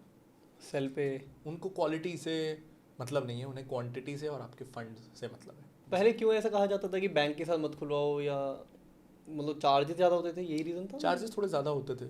ओके। 3-in-1 अकाउंट कहते थे इसे, कि क्या आपका कौन सा? 3-in-1, अच्छा। ट्रेडिंग, सेविंग्स और डीमैट अकाउंट एक ही में। अच्छा। इसके अलावा एक प्रॉब्लम और होता था, जब आप अलग से एक ब्रोकर के साथ अकाउंट खुलवाते हो तो आपको उसमें फंड्स ऐड करने पड़ते हैं, हाँ। और 3-in-1 में क्या होता है, आपके सेविंग्स में से फंड निकल जाएंगे, आपको पता भी नहीं चलेगा। ये बैंक करेगा? हाँ, क्योंकि 3-in-1 है, लिंक्ड है। हाँ। तो मैंने लेवरेज लिया हुआ है, अब मेरे को सौदा काटना है, मैं लॉस में हूँ, हाँ। आपका सेविंग्स खाली हो जाएगा, अच्छा, वो सब वहाँ से निकल लेगा। उनके लिए तो बहुत स्मार्ट था। हाँ, तो ये एक प्रॉब्लम होता था। मुझे कई बार ध्यान नहीं जाता था कि अरे ये तो मेरे को इतना ही खर्च करना है और एक्स्ट्रा खर्च हो गया, तो जो आपका सेविंग्स है वो पूरा जीरो तक वो लेता जाएगा। अब अगर हम आगे बात करें, जैसे म्यूचुअल फंड्स की बात होती है, आप खुद कहते हैं कि अगर कोई आना चाहता है, इन्वेस्ट करना चाहता है, तो उसे ट्रेडिंग ना करके इन्वेस्टिंग करनी चाहिए। क्या उससे भी बढ़िया ये नहीं है कि म्यूचुअल फंड से इन्वेस्ट करना शुरू करें, वहाँ से मार्केट समझे, देखे? और देखो, अगर किसी का पर्सपेक्टिव सिर्फ ये है हाँ, कि यार मेरे को दिमाग नहीं लगाना, मेरे को चाहिए रिटर्न, तो म्यूचुअल फंड से अच्छा कुछ भी नहीं है। इन्वेस्टिंग भी नहीं करनी चाहिए, इट्स नॉट वर्थ। अच्छा। मैं अपना समय लगाऊं, मैं ढूंढूं, मैं ट्रैक हाँ। करूं, क्यों करना है? और फॉर अस टू थिंक कि हमने अभी अभी इन्वेस्टिंग शुरू की है और हम टीम ऑफ एक्सपर्ट्स, जो 10 एक्सपर्ट है, दिन रात जो शेयर्स ही ढूंढते हैं, जिनको मैनेजमेंट एक्सेस भी है, और जो म्यूचुअल फंड चला रहे हैं, हजारों करोड़ मैनेज कर रहे हैं, उनको क्यूमुलेटिवली 100 साल का एक्सपीरियंस है, मैं आके उनको आउट परफॉर्म कर दूंगा, तो मोस्ट केसेस में ऐसा होने वाला नहीं है। एक्सेप्शंस हमेशा होते हैं। लोग ना ऐसे केस में एग्जांपल्स फेंकते हैं, हाँ, नहीं वो तो आया था पहले साल में इतना कमा लिया। हाँ। तो मेरे पास जवाब होता है कि मैं भी ऐसे एग्जांपल दिखा दूंगा जो सिगरेट पीता था और 100 साल जी गया। तो हम सिगरेट पे तो नहीं लिख सकते ना 100 साल जीने के लिए सिगरेट पिए। एक्सेप्शंस लाइफ में हमेशा होते हैं, लेकिन हमको वो फॉलो करना है जो पैटर्न रिलायबल हो सक्सेस के लिए, कि ये ऐसे ऐसे जाऊंगा तो वहीं पहुंचूंगा, है ना। मतलब आप हाईवे से भी दिल्ली आ सकते हो, जंगल से भी आ सकते हो, तैर के भी आ सकते हो। तो तैरना थोड़ी शुरू कर देंगे दिल्ली आएंगे तो हाईवे से ही। तो इट्स सेम कि जो रास्ता सबसे कंफर्टेबल, सेफ, एफिशिएंट है, आप वही रास्ता लोगे सक्सेस का। अब म्यूचुअल फंड में भी म्यूचुअल फंड पिकिंग बड़ा वो होता है, क्योंकि अगेन यहाँ भी इतनी बड़ी मार्केट हो गई है, यहाँ भी चुनना आसान नहीं है, वहाँ भी पैसा है, वहाँ भी पैसा है। पैसा बनाना है। तो I think it's very simple again. एक तो मैं कहूँगा कि आज मोस्ट लोगों को एक आध लार्ज कैप या large and mid cap index fund ले लेना चाहिए। जिस देश का इंडेक्स अच्छा कर रहा है उसके इंडेक्स पे ही बेट कर लो, मार्केट पे बेट कर लो, पूरे मार्केट पे। ऑन एन एवरेज मार्केट अच्छा करेगा, आपका फंड अच्छा करेगा। और अगेन डेटा सेज कि in the long run 70 to 80% funds never beat the index. तो यहाँ भी इन्वेस्टर वाला हाल है, इन्वेस्टर 90% लॉस में होते हैं, म्यूचुअल फंड 70% इंडेक्स से नीचे रहते हैं। 70% म्यूचुअल फंड्स इंडेक्स ही बीट नहीं करते, इंडेक्स से बीट नहीं करते इन द लॉन्ग रन, एक आध साल में कर दें इन द लॉन्ग रन, तो वो ले लेना चाहिए। एक वो, और दूसरा एक फ्लेक्सी कैप या मल्टी कैप फंड, एक्टिव वाला। क्योंकि वहाँ फंड में कई बार ना हम क्या करते हैं, हमने एक्टिव फंड लिया, एक्टिव फंड की फीस भी दी, लेकिन वो फंड का मैंडेट था लार्ज कैप। तो हमने फंड मैनेजर को पैसे दिए, दिखा तेरा स्किल, और फिर उसके हाथ बांध दिए, बोले इन्हीं 100 में से चुन। अगर आप किसी एक्सपर्ट पे बिलीव करना चाहते हो तो ऐसी कैटेगरी में बिलीव करो ना जहाँ उसके हाथ खुले हो। हाथ बांध के उसको बोलो दौड़, तो धीरे ही दौड़ेगा, हाथ बंधे रहेंगे तो हाथ खोलना ज़रूरी है। ये फ्लेक्सी कैप में हो जाता है, फ्लेक्सी कैप और मल्टी कैप में। तो एक वो फंड और एक लार्ज कैप फंड, मोस्ट लोग सॉर्टेड। लेकिन ऑफ कोर्स डिस्क्लेमर, आपकी ज़रूरतों के हिसाब से आपको थोड़ा उसमें चेंज करना पड़ सकता है। ये एक बहुत ही जेनरिक स्टेटमेंट है, बिना आपको जाने मोस्ट केसेस में सूट करेगा। करेक्ट। हाँ, और ये जो आपने बांधने वाली बताई ना कि उनमें भी रिस्ट्रिक्शन होती है, ये अगेन लोगों को नहीं पता होता, राइट, कि एक लार्ज कैप इतने में ही, इतना परसेंट इतने में ही लगाएगा, और बस उसे 15 और 10-15 का मिलेगा कि वो यहाँ लगा सकते हैं। ये लोगों को पता ही नहीं होता। बिल्कुल। तो इसके लिए अब वही है कि दूसरी प्रॉब्लम देखते हैं कि डुप्लीकेसी हो जाती है बहुत, कि 3 म्यूचुअल फंड्स ले लिए स्मॉल कैप के, 2 ले लिए लार्ज कैप के, अब पता लगा कि सब सेम ही है। तो फिर तो आपने पूरा मार्केट ही खरीद लिया, तो पूरा मार्केट ही लेना है तो एक इंडेक्स फंड ले लो। इसका क्या सोल्यूशन है कि कम से कम लो? 2-3 फंड्स बहुत होते हैं, 2-3 म्यूचुअल फंड्स काफ़ी बस बहुत है। एक लार्ज कैप, एक फ्लेक्सी, बस। और तीसरा, अगर एडवेंचरस होना है तो या तो अगर टैक्स बचाना है तो एलएसएस ले लो, हाँ, एडवेंचरस होना है तो स्मॉल कैप ले लो, बस। सिंपल सा पाई चार्ट यहाँ आप दिखा दो ऑडियंस को कि आपके अकॉर्डिंग कितना स्टॉक होना चाहिए, कितना म्यूचुअल फंड होना चाहिए, कितना डेट होना चाहिए, कितना देखो, गोल्ड। स्टॉक और म्यूचुअल फंड तो सेम है। अच्छा, आपको क्योंकि दोनों में पैसा अलग कंपनियों में रहा है, अब आपको डिसाइड करना है कि आपको क्या जर्नी की तरफ जाना है। इसको मैं स्प्लिट ऐसे करता हूँ, for a common person percentage में स्प्लिट नहीं होगा, ये नीड में स्प्लिट होगा कि वो गोल्स जिस पे आप कॉम्प्रोमाइज़ कर ही नहीं सकते। हाँ 5 साल में मेरे भाई की या मेरे बच्चे की कॉलेज की फीस लगनी है 20 लाख रुपए, तो वो लगनी है। वो फेल हो गया तो 6 साल में लगेगी, पास हो गया तो 5 साल में लगेगी, लेकिन वो फीस लगनी है। तो जो एकदम नेसेसरी गोल्स हैं उसको छोड़ दो एक्सपर्ट्स के भरोसे, म्यूचुअल फंड। अच्छा ठीक है। और जो ऐसे गोल्स हैं कि यार मुझे ना यूएस जाना है घूमने 1 महीने के लिए 3 साल बाद, उसको लगाओ स्टॉक्स में। कि अगर 3 साल बाद नहीं गया तो 4 साल में चले जाऊंगा। नहीं, अगर चल गए हाँ तो यूएस के बदले मंगल ग्रह चले जाना, चांद पे चले जाना अगर बहुत अच्छा रहा। अगर बुरा रहा तो सिंगापुर चले जाना, हाँ उससे कोई खास फर्क नहीं पड़ने वाला। तो जो ऐसे गोल्स जिस पे आप कॉम्प्रोमाइज कर सकते हो उस पे स्टॉक्स, जो ऐसे गोल जिस पे कॉम्प्रोमाइज नहीं वो एक्सपर्ट्स के भरोसे। ओके। एंड इसके बाद बाकी का पाई चार्ट, जो हम गोल्ड की बात करते हैं या डेट फंड की बात करते हैं या क्रिप्टो वगैरह की बात करते हैं। देखो, जुआ अगर मर्जी थोड़ा मस्ती के लिए खेलना है तो आधा 1% से खेल लो, जो खेलना है। हाँ। उसको अपन हटा देते हैं, वो तो मैं मानता हूँ एंटरटेनमेंट है, तो वो हटाते हैं। सॉवरेन गोल्ड बॉन्ड मेरा फेवरेट इंस्ट्रूमेंट है एक्चुअली, स्टॉक्स म्यूचुअल फंड से ऊपर। अगर कोई एक इन्वेस्टमेंट इंस्ट्रूमेंट हर इंसान को करना चाहिए हाँ। तो वो सॉवरेन गोल्ड बॉन्ड है। स्टॉक्स म्यूचुअल फंड सबसे ऊपर, सबसे ऊपर, वो हर किसी को करना चाहिए। हम गोल्ड की बात नहीं कर रहे, हम सॉवरेन गोल्ड Sovereign की gold बात bond करते हैं। की इसमें बात फ़र्क ये होता है, जब हम गोल्ड लेते हैं तो आप गोल्ड बार भी लोगे या गोल्ड बिस्किट या कॉइन भी लोगे, हाँ। उस पर भी मेकिंग चार्ज होता है मिनिमम 5-7% का, 3-5% का जीएसटी हो जाता है। तो पहले दिन हम सोने को 12% महंगा खरीदते हैं। तो हमने सोना खरीदा और वो हमारे पोर्टफोलियो में दिख रहा है -12%, क्योंकि हमने खरीदा 65,000 में, जो चीज़ थी 60,000 की मेकिंग और जीएसटी देके। तो हम पहले दिन ही -12% है। अब अगर 12 से 15% का रिटर्न मार्केट देता है तो यानी मैं पहले दिन ही 1 साल का लॉस कर चुका हूँ। जिस दिन मैं सोना खरीद रहा हूँ, हाँ। मैं स्टॉक्स और म्यूचुअल फंड के मुकाबले 1 साल के लॉस पे पीछे जा चुका। तो इसलिए सोना तो मुझे नहीं पसंद। उसके बाद आता है आपको उसको सेफली रखना भी है, चोरी का डर, गुमने का डर, दुनिया भर के लफड़े। जब मेल्ट कराने जाओ या बदलवाने जाओ तो पता चलता है वो तो 22 कैरेट बोल के दिया था, 18 ही निकला। दुनिया आज के लिए कम हो गया है हॉल मार्किंग के चक्कर में, लेकिन ये सारी प्रॉब्लम्स हैं। अगली बार फिर मेकिंग चार्ज लगेगा, मेल्टिंग चार्ज वो अलग ले लेगा, ये सारी प्रॉब्लम्स। सॉवरेन गोल्ड बॉन्ड में कोई चार्ज नहीं है, जो गोल्ड का प्राइस है वही मिलेगा। अच्छा। उल्टा आप ब्रोकर से लोगे तो कई बार 2-5% सस्ता ही मिलेगा, क्योंकि जो सामने वाला बेचने वाला है उसको पैसे चाहिए, तो वो मार्केट प्राइस में बेचेगा तो आप बैंक से ले लोगे। आप उससे तब लोगे जब वो मार्केट से सस्ता बेच रहा है, तो बेचने वाला मार्केट से सस्ता बेच रहा होता है। तो पहला ऐसा तरीका है लीगली सोना खरीदने का जो मार्केट से सस्ते भाव में आपको सोना देता है। उसके बाद आपके इन्वेस्टमेंट अमाउंट पे आपको सेविंग्स अकाउंट का इंटरेस्ट भी मिलेगा, 2.5% का ब्याज भी मिलेगा एक्स्ट्रा। तो 11-12% सोना ऑन एवरेज रिटर्न देता है, उस पर 2.5% और जोड़ लो, 14-15% का रिटर्न आ जाता है सॉवरेन गोल्ड बॉन्ड का, स्टॉक्स म्यूचुअल फंड्स के बराबर। अब ये स्टॉक्स म्यूचुअल फंड से कम रिस्की है, क्योंकि इसमें कंट्री रिस्क नहीं है। हमारे देश में मोदी है या कोई और, सोने के भाव को कुछ होना नहीं है, स्टॉक मार्केट कहाँ का कहाँ पहुँच जाएगा। हाँ। तो कंट्री रिस्क नहीं है। प्लेज क्यों कहते हैं अक्सर, यही रीज़न है। हेज सॉरी, हाँ यही हेजिंग है। अब जैसे हमने एसजीबी की बात करी, आपने बोला बेस्ट इंस्ट्रूमेंट है ना, स्टॉक म्यूचुअल फंड आप सबसे ऊपर रख रहे हैं उसको। उसी के साथ साथ बाकी भी कई सारे हैं जो गवर्नमेंट ही करती है, लाइक एनपीएस हो गया, पीपीएफ हो गया, अच्छा है, बहुत सारे हैं। दोनों बहुत अच्छे हैं। आप कुछ नेम करिए, कुछ बताइए, बहुत शॉर्ट में। यही तो बेस्ट, यही दो। और अगर आपकी बच्ची है तो सुकन्या समृद्धि, तो NPS, provident fund, Sukanya Samriddhi, ये कुछ ऐसे इंस्ट्रूमेंट्स हैं जो लगभग हर किसी को करने चाहिए। और जो मतलब कहीं जॉब नहीं कर रहा है या एम्प्लॉयड नहीं है वो भी अलग से इंडिपेंडेंटली कर सकता है। हाँ, ये इंस्ट्रूमेंट्स में तो कोई भी कर सकता है। ओके। और वहीं पर अगर किसी का लड़का हो जाता है, सुकन्या समृद्धि योजना तो खत्म हो गई, बैड लक। फिर म्यूचुअल फंड ही जाए। हाँ, फिर सॉवरेन गोल्ड बॉन्ड है, म्यूचुअल फंड्स हैं, एक ऑप्शन बंद होता है, बाकी ऑप्शन है। बाकी तो पीएफ करे वो, हाँ पीएफ भी कर सकते हैं। पीएफ कैसे आपको वो लगता है कि ये भी सही है? इंटरेस्ट रेट्स यूजुअली कॉम्पिटिटिव होते हैं, टैक्स एडवांटेजेस होते हैं। तो अगर आप एफडी कर रहे हो तो कई बार हम क्या करते हैं, सीधा सीधा पीएफ और एफडी को कंपेयर कर लेते हैं, ज़्यादा अंतर नहीं है यार, आसपास ही है यार, लेकिन उस पर आप टैक्स दोगे, ये टैक्स फ्री है, रिस्क फ्री है। एनपीएस भी रिस्क फ्री नहीं है, मार्केट पे डिपेंडेंट है। तो पीएफ 100% रिस्क फ्री है और टैक्स फ्री भी है।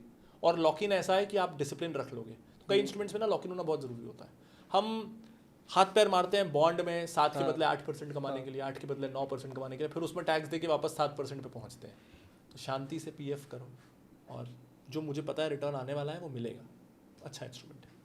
अब इसके बाद सबसे चर्चित जो अभी सबसे हवा में रहती है चीज़, फ्यूचर एंड ऑप्शन।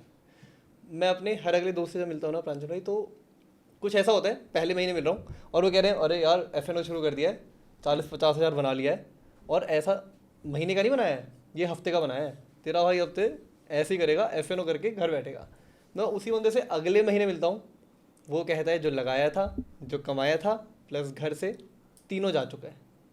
और पता नहीं क्यों मेरी नज़र तो ऐसे ही आए ज़्यादातर कि जिन्होंने शुरू किया होता है 1-2 महीने पहले, जो 2-3 महीने बाद लॉस करते हैं, वो 2-3 महीने बाद कभी F&O करते ही नहीं है फिर।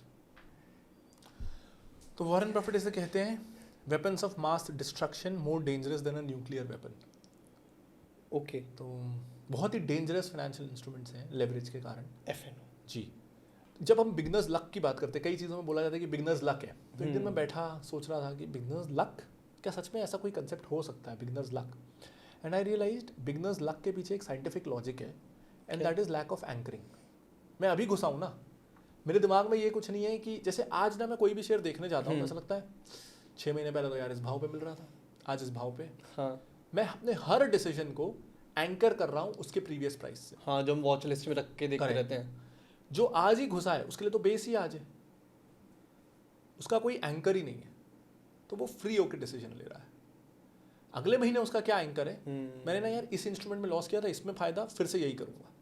पहला एंकर कि आपने पास्ट एक्सपीरियंस को प्रोजेक्ट कर दिया फ्यूचर इवेंट में। हाँ। पहले आप, फिर आपने बोला यार इसको ना मैंने इतने पे लिया था और इतने पे बेचा था तो इतना फायदा हुआ था, आप फिर उसका वेट कर रहे हो, इस भाव पे आएगा तो ही बेचूंगा, पहले सौदा काटूंगा ही नहीं।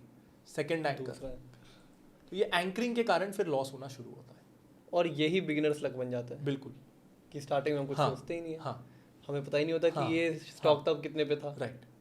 ओके, इसलिए इनको हेजिंग इंस्ट्रूमेंट्स बोलते हैं, F&O को, to hedge you against uncertainties. अच्छा। सो इन इंस्ट्रूमेंट्स का there is a legitimate use कि ये क्यों एग्जिस्टेंस में आए। तो अब वो होता है ना, जैसे अफीम का भी कुछ केसेस में मेडिसिनल यूज है, लेकिन अगर आप और हम यूज करें तो वो ड्रग है, अगर प्रिस्क्रिप्शन में यूज हो तो वो दवाई है। तो ये ओरिजिनली क्यों आए थे? तो ये ओरिजिनली आए थे कंपनीज को या फार्मर्स को रिस्क से बचाने के लिए। सो फॉर एग्जाम्पल, अगर मेरे पास आज एक फसल है टमाटर की, और आज टमाटर एक कंपनी, मैं बोलता हूँ केचप बनाने के लिए खरीदने को रेडी है 20 रुपए पे। हाँ।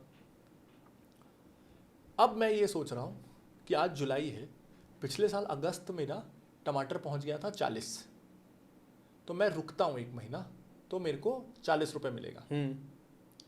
लेकिन मेरे को डर ये है कि इस साल फ्लड नहीं आए ना तो अगस्त तक फसल बढ़ जाती है, टमाटर 10 में भी नहीं बिकेगा, तो मैं क्या करूँ? आज मुझे 20 में बिक रहा है, लेकिन 40 भी हो सकता है कल को, और कल को 10 भी हो सकता है। तो मैं उस केचप बनाने वाली कंपनी को ये बोलता हूँ कि मुझे आज नहीं चाहिए, मेरे को आज 20 रुपये, आप आज आप भी कितना खरीद लोगे? हाँ। अगले 1 महीने का खरीदोगे। हाँ। अगले महीने आपको फिर ज़रूरत होगी, मैं उसको भी यही रिस्क बताता हूँ कि अगले महीने हो सकता है आपको 40 रुपये में खरीदना पड़े। तो आप एक ऐसा कॉन्ट्रैक्ट कर लो। हाँ। कि इसको मैं इंश्योरेंस बोलता हूँ एक तरीके से, कि मैं बहुत सिंप्लीफिकेशन के लिए इंश्योरेंस का एग्जांपल दे रहा हूँ। कि मैं एक इंश्योरेंस कंपनी को बोलता हूँ कि ये पकड़ 5 रुपये। हाँ। अगर तो टमाटर का भाव बढ़ गया, 40 रुपये हो गया, तो मैं टमाटर कंपनी को बेच दूंगा, तेरे को 5 रुपये मिल गए प्रीमियम के। हाँ। तूने 5 रुपये कमा लिए, मैंने 40 रुपये कमा लिए। अगर भाव 10 रुपये हो गया, गिर गया, तो ये जो 10 रुपये मेरा लॉस हो रहा है ना, मैं तो 10 रुपये में बेचूंगा, तू मुझे 10 रुपये देना। तो प्राइस के अगेंस्ट मैं अपने आप को प्रोटेक्ट कर रहा हूँ, क्योंकि 5 रुपये का लॉस मैं झेल सकता हूँ, 10 रुपये का लॉस नहीं झेल सकता। और वही वो केचप कंपनी को भी बोलते हैं। आज ये आईटी इंडस्ट्री में, मान लो मैंने किसी से कॉन्ट्रैक्ट किया यूएस में। हाँ। कि मैं आपको सर्विसेज दे रहा हूँ, आप मुझे फीस देना, आधी फीस अभी देना, आधी साल भर बाद देना। वो कंपनी को क्या डर लगता है, या मुझे क्या डर लगता है? मैं सोच रहा हूँ यार आज ना मैंने इसको बिलिंग की है ये सोच के कि $1 के बदले मुझे 82 रुपये मिलेंगे, तो मैं बहुत प्रॉफिट कमाऊंगा। साल भर में डॉलर 70 हो गया तो मेरे तो 12 रुपये कम हो जाएंगे। तो मैं इस रिस्क को हेज करूंगा किसी को कोई प्रीमियम देके, कि डॉलर अगर कमज़ोर हो गया तो मेरा नुकसान की भरपाई तू करना। तो वो ऑप्शन कॉन्ट्रैक्ट बना देगा। तो इन प्रोडक्ट्स का लेजिटिमेट यूज ये है। हाँ।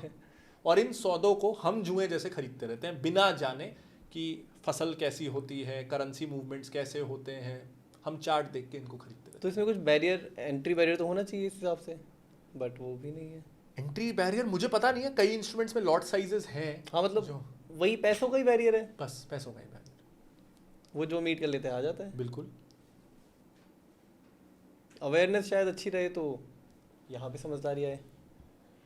कई बार मुझे लगता है कि आप लोगों को, जिन लोगों की प्रवृत्ति है थोड़ा जुआ खेलने की, हाँ वो किसी भी चीज़ में खेल लेंगे। वो क्रिकेट में खेलते थे 90s में, वो बहुत चल, आज भी चलता है इलीगली, IPL में चलता है, इसमें चलता है। और वो ऐसा भी नहीं कि वो उसमें भी किसी काम की चीज़ पे खेल रहे हो कि कौन जीतेगा, जिसमें फिर कुछ कैलकुलेशन हाँ हाँ हाँ। उसमें वो बैन होगा, डिफिकल्ट होगा, तो वो बोल देंगे अगली बॉल कैसी होगी, अगली बॉल के बाद वो बोल देंगे कि ये वाइड, कितने रन आएंगे, 2 रन आएंगे, 4 रन आएंगे, यॉर्कर होगा, बाउंसर होगा, आप क्या क्या रोकोगे। जिन लोगों को जुआ खेलना है, शायद उनकी किस्मत में है कि वो खेलें और डूबे, और वो डूब के ही सीखेंगे। तो ऑफ कोर्स एक जनरल लेवल ऑफ अवेयरनेस या एजुकेशन देने की कोशिश हमको करनी चाहिए, ताकि लोग उसको जेन्युइन इन्वेस्टमेंट अपॉर्चुनिटी समझ के फंस ना जाए। कि कई लोगों को पता ही नहीं है कि वो जुआ है, जिनको पता नहीं है उनको बताना है, उसके बाद भी कई लोग करेंगे। जिसको पता है जुआ है फिर भी करना है, उनको करने देना चाहिए। वो तो कहीं और चला जाएगा मतलब खेलने, तो कम से कम यहाँ करेगा तो टैक्स मिलेगा सरकार को और नज़र में रहेगा। हाँ सही है। तो शायद ये लॉक इन या ये डिसिप्लिन ही कुछ इंश्योरेंस कंपनी प्रमोट कर देती हैं कि हम आपके डिसिप्लिन के साथ इन्वेस्ट करवाएंगे और फिर आपको इतना इतना देते रहेंगे। आई थिंक दुनिया की सबसे बड़ी and smart miss selling industry insurance होगी। शायद MLM से भी ज़्यादा स्मार्ट अच्छा। वेरी अनफॉर्चुनेट, इतना अच्छा, इतना काम का इंस्ट्रूमेंट, लेकिन कई लोग, और सब नहीं ऑफ कोर्स, कोई भी फील्ड में सब खराब या सब अच्छे नहीं होते, लेकिन जो मैंने ग्रोइंग अप ईयर्स में देखा है, जो मैं अपने एक्सपीरियंस से देखता हूँ, जो हम केस स्टडीज़ देखते हैं, बहुत गलत किया जाता है। एजेंट्स जिस तरीके से कई बार प्रेशर पे, उनकी भी मजबूरी होती है सेल्स टारगेट्स की, तो ना हम ब्लेम कर देते हैं एजेंट्स को, लेकिन they are not to be blamed. जो ऊपर बैठा है ना, ब्लेम उस पर है। आप गलत तरीके के इंसेंटिव्स अगर मजबूर लोगों के दोगे जिनको घर चलाना है, आप अगर कोई इंसान हफ्ते भर से भूखा है और उसको अपने घर वालों को खाना देना है, आप उसको अफीम भी बिकवाओगे, वो बेच देगा। तो गलती उसकी है जिसने बिकवाया। मतलब इंश्योरेंस में जितना गंदा, जितना गलत प्रोडक्ट है, उतना ज़्यादा कमीशन, और जितना सिंपल और प्रीमियम। और इसमें हम ब्लेम कर देते हैं एजेंट्स को, लेकिन हमें ब्लेम करना चाहिए जो प्रोडक्ट मैन्युफैक्चर कर रहा है, जो कंपनी है। कई बार पेनल्टीज एजेंट को लग जाती है, मिस सेल किया, लेकिन एजेंट तो बीच में फंसा हुआ है। आप उसको ऐसे बोलते हो इस साल इतना टारगेट नहीं गया तो पिछला कमीशन भी कम कर देंगे, दुनिया भर की आप डराने की कोशिश करते हो। अच्छा, तो प्रॉब्लम ऊपर है, एकदम ऊपर। इंश्योरेंस को अगर बहुत सिंपली बताएं तो term insurance basic simple term plan, जितना जल्दी लें, क्योंकि जितना जल्दी लेंगे उतना सस्ता प्रीमियम फिक्स हो जाएगा फॉर लाइफ। जब आपको बीमारियां नहीं हैं तब तक के लिए लें जब तक आप सोचते हैं कि आपके बच्चे इंडिपेंडेंट हो जाएंगे। सो फॉर एग्जांपल, अगर आप 30 साल के हैं और आपका बच्चा आज बॉर्न हुआ है 0, तो जब तक आप 65 के होंगे वो 35 का हो जाएगा इन मोस्ट केसेस, तब तक वो इंडिपेंडेंट हो जाएगा। तो आपको 65 तक का लेना चाहिए। तो अपना ये कैलकुलेशन हमेशा करिए अपने लास्ट चाइल्ड से। 3 बच्चे हैं तो तीसरा बच्चा कब तक इंडिपेंडेंट होगा, 2 हैं तो दूसरा। अच्छा। तो जब तक आपको लग रहा है कि आपका लास्ट डिपेंडेंट इंडिपेंडेंट हो जाएगा, तब तक की इंश्योरेंस लीजिए। और फिर go for health insurance. Health insurance सबके लिए, लाइफ इंश्योरेंस सिर्फ earning member of the family के लिए, जिसके साथ क्रिटिकल इलनेस राइडर भी लीजिए, तो वो हाफ हेल्थ इंश्योरेंस की चिंता वो कर लेता है। अच्छा। और क्रिटिकल इलनेस राइडर लेने का फ़ायदा ये होता है कि हेल्थ इंश्योरेंस कॉन्ट्रैक्ट हर साल रिन्यू होता है। तो मान लो आपने हेल्थ इंश्योरेंस लिया हुआ है, हाँ, तो आपको कुछ हुआ, इलाज विलाज आपने कराया, आपको क्लेम मिल गया, लेकिन अगले साल जब आप फिर नया इंश्योरेंस लेने जाओगे तो कंपनी मना कर देगी हमको देना ही नहीं। तो अगले साल से आपके खर्चे कौन उठाएगा। लेकिन जब आप लाइफ इंश्योरेंस में क्रिटिकल इलनेस राइडर लेते हो तो वो कॉन्ट्रैक्ट हर साल रिन्यू नहीं होता, वो तो टिल द पॉलिसी टर्म है। आपने 30 साल में 65 तक लिया तो 65 तक कॉन्ट्रैक्ट है, आपको हर साल बस प्रीमियम देना है।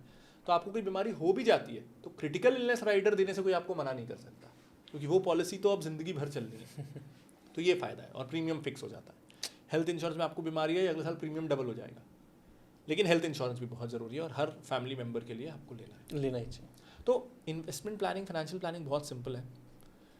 रिटायरमेंट के लिए NPS, health insurance, life insurance, sovereign gold bond, 2 mutual fund, और फिर आप स्टॉक्स करना चाहो तो स्टॉक्स, दैट्स इट। ये 5 होंगे, काफ़ी है। अच्छा, मतलब वही है कि हमने बेसिकली पूरा ये सॉर्ट कर दिया कि आपको इन चीज़ों पे ऐसे ध्यान रखना है। आपके लिए आइडियल इन्वेस्टर कौन रहे, आपने किसको थोड़ा फॉलो किया, या आप अगर ऐसे समझाना चाहें कि इस इन्वेस्टर की ये स्ट्रेटजी थी, ये भी ऐसे यहाँ पे है, इसकी ये थी, ये भी यहाँ पे है। देखो, because investing is an art, हाँ। तो कोई नाक से गा के सक्सेसफुल होता है, कोई गले से गा के सक्सेसफुल होता है, कोई चिल्ला के, कोई सॉफ्ट रह के। क्रिकेट में कोई द्रविड़ जैसे खेल के, कोई सहवाग जैसे खेल के, कोई स्पिन डाल के, कोई फास्ट डाल के। तो because it's an art, you can do basics in your style. Style आपका हो सकता है, बेसिक्स वही रहते हैं। तो इन्वेस्टिंग में भी हर तरह का स्टाइल है। कोई वैल्यू इन्वेस्टिंग करता है, उसको कंपनी ऐसी चाहिए जो प्राइस के मुकाबले वैल्यू ज़्यादा दे रही है। उसका मतलब ये नहीं कि वो सस्ती कंपनियाँ ढूंढ रहा है, वो बस महंगी कंपनियाँ अवॉइड कर रहा है। There is a huge difference. हाँ, हमें वैल्यू इन्वेस्टिंग का मतलब तो ये लगता है कि नहीं, सस्ती अपने प्राइस से सस्ता मिल रहा है। बिल्कुल नहीं, ऐसा अच्छा, बिल्कुल अच्छा, नहीं। अच्छा। और क्या अप्रोच, और कोई आपके फेवरेट्स? सो मुझे इंडिया में एस नरेन सर बहुत पसंद है। वो S Naren, Sankaran Naren. Okay. So he is ICICI AMC chief. Okay. वो पहले ICICI का एक बहुत फेमस फंड था, ICICI वैल्यू डिस्कवरी फंड। तो पहले वो मैनेज करते थे, फिर ही वॉज प्रमोटेड और अब वो ICICI के चीफ हैं इन्वेस्टमेंट्स के। I like how simple he is, I like how he connects investing to daily life. Okay. And then I really like Guy Spier. So मेरे overall favorite philosopher, investing philosopher हैं Guy Spier. अच्छा. Because he makes investing a non-accounting and a non-mathematical thing. वो भी simple. हाँ, कि अच्छा. Actually आप company खरीद ही नहीं रहे हो. मतलब आप कंपनी नहीं खरीद रहे हो, आप खरीद रहे हो what you are seeking. So for example, if I am seeking, इसको अपन नाइकी के एग्जाम्पल से लेते हैं या एप्पल के एग्जाम्पल से लेते हैं. They want to appeal to a certain audience कि think different, so they are appealing to a rebellious mind set. या Nike, just do it. So वो शूज हैं, उससे जस्ट डू इट कुछ होने वाला है नहीं लाइफ में. लेकिन they are appealing to ambitious people and people who never give up. So they are creating a set of customers जो in life they are seeking something else, but वो सीख कर रहे हैं उसको ब्रांड खुद से अटैच कर रहा है. So it's the same with investing कि he says you invest in what you are seeking and you will do well. So हाँ, okay, right. अगर हम कुछ ऐसा सोच रहे हैं कि हाँ, what do you connect with? आपके मिशन, आपका लाइफ मिशन जो है, go with that. Look for qualities that you admire. जैसे if you say real life में कि don't smoke cigarettes, then stay away from a cigarette company. Stick to your believes in investing world. Really love it for that. Very different and very the way he connects ethics, morality, spirituality with investing, that's really nice. हम किसी Bollywood cricketer की बात करें, ठीक है, ऐसे कोई intellectual का ही नाम ले लोगे फिर तो वही हो जाएगा. अगर किसी एक सेलिब्रिटी के कहने पे आप इन्वेस्ट करते हैं या उसकी कहीं बात मान लेते तो वो कौन होता है? MS Dhoni, definitely. अच्छा, ऐसा क्यों? His approach to the game, risk averse. आखिरी बॉल तक जब तक 100% नेसेसरी नहीं है, रिस्क मत लो. Take the game deep. I think value investing वही है कि हीरो मत बनो, टेक इट डीप, इंतजार करो, पेशेंस रखो, जब तक बहुत ज़रूरी नहीं है बेचो मत. Okay, he will make a good value investor. और एक और नाम अगर मैं मांगूँ आपसे, मैं यही सोच में डालना चाहता था आपको. यामी गौतम. यामी गौतम, ये सरप्राइजिंग है. क्यों? I think she is very sorted. मैंने उनके जितने भी, एक तो मैं बहुत बड़ा फ़ैन हूँ उनका. अच्छा. और दूसरा मैंने जितने भी उनके इंटरव्यूज देखे हैं, मैं उनके इंटरव्यूज देख लेता हूँ. ऐसे MS धोनी और यामी गौतम ऐसे दो लोग हैं जिनके, नितिन गडकरी, कुछ लोग हैं जिनके इंटरव्यूज के मैं वेट करता हूँ. तो she is very sorted, very comfortable अपने जहाँ से वो आई हैं उसको लेके, जिस तरह का वो काम करना चाहती हैं. तो ये जो मेंटल क्लैरिटी है, I think that helps in investing. Okay, बहुत ही उम्दा प्रांजल भाई, काफ़ी अच्छा लगा. Thank you for coming. बताइए. Thank you for inviting, had a pleasure. Hoping आपको अच्छा लगा हो. बहुत मज़ा आया, समय का पता नहीं चला. यहाँ तो डाउट्स, कमेंट, ओपिनियन सबकी बाढ़ लग जाएगी, तो आप भी कोशिश करिएगा. बिल्कुल. कुछ हमारे रिप्लाईज करने के. हाँ जी. और बताइए, मैं सेकंड एपिसोड जरूर शूट करेंगे. जैसा प्यार आएगा, जैसी डिमांड आएगी, उस पर बात करेंगे. फिर मिलेंगे जी. Thank you so much. Thank you. आशा करते हैं आपको भी पसंद आया होगा. इन्वेस्टिंग, ट्रेडिंग या इस पॉडकास्ट से रिलेटेड कोई भी क्वेरी, फीडबैक या क्वेश्चन हो तो कमेंट्स में ज़रूर लिखेगा. मैं खुद प्रांजल भाई से कह के रिप्लाई कराऊंगा. पर पहले हमारे चैनल को सब्सक्राइब कर लीजिए और हाँ, हमारे चैनल की बाकी वीडियोस भी तो देखते जाइए.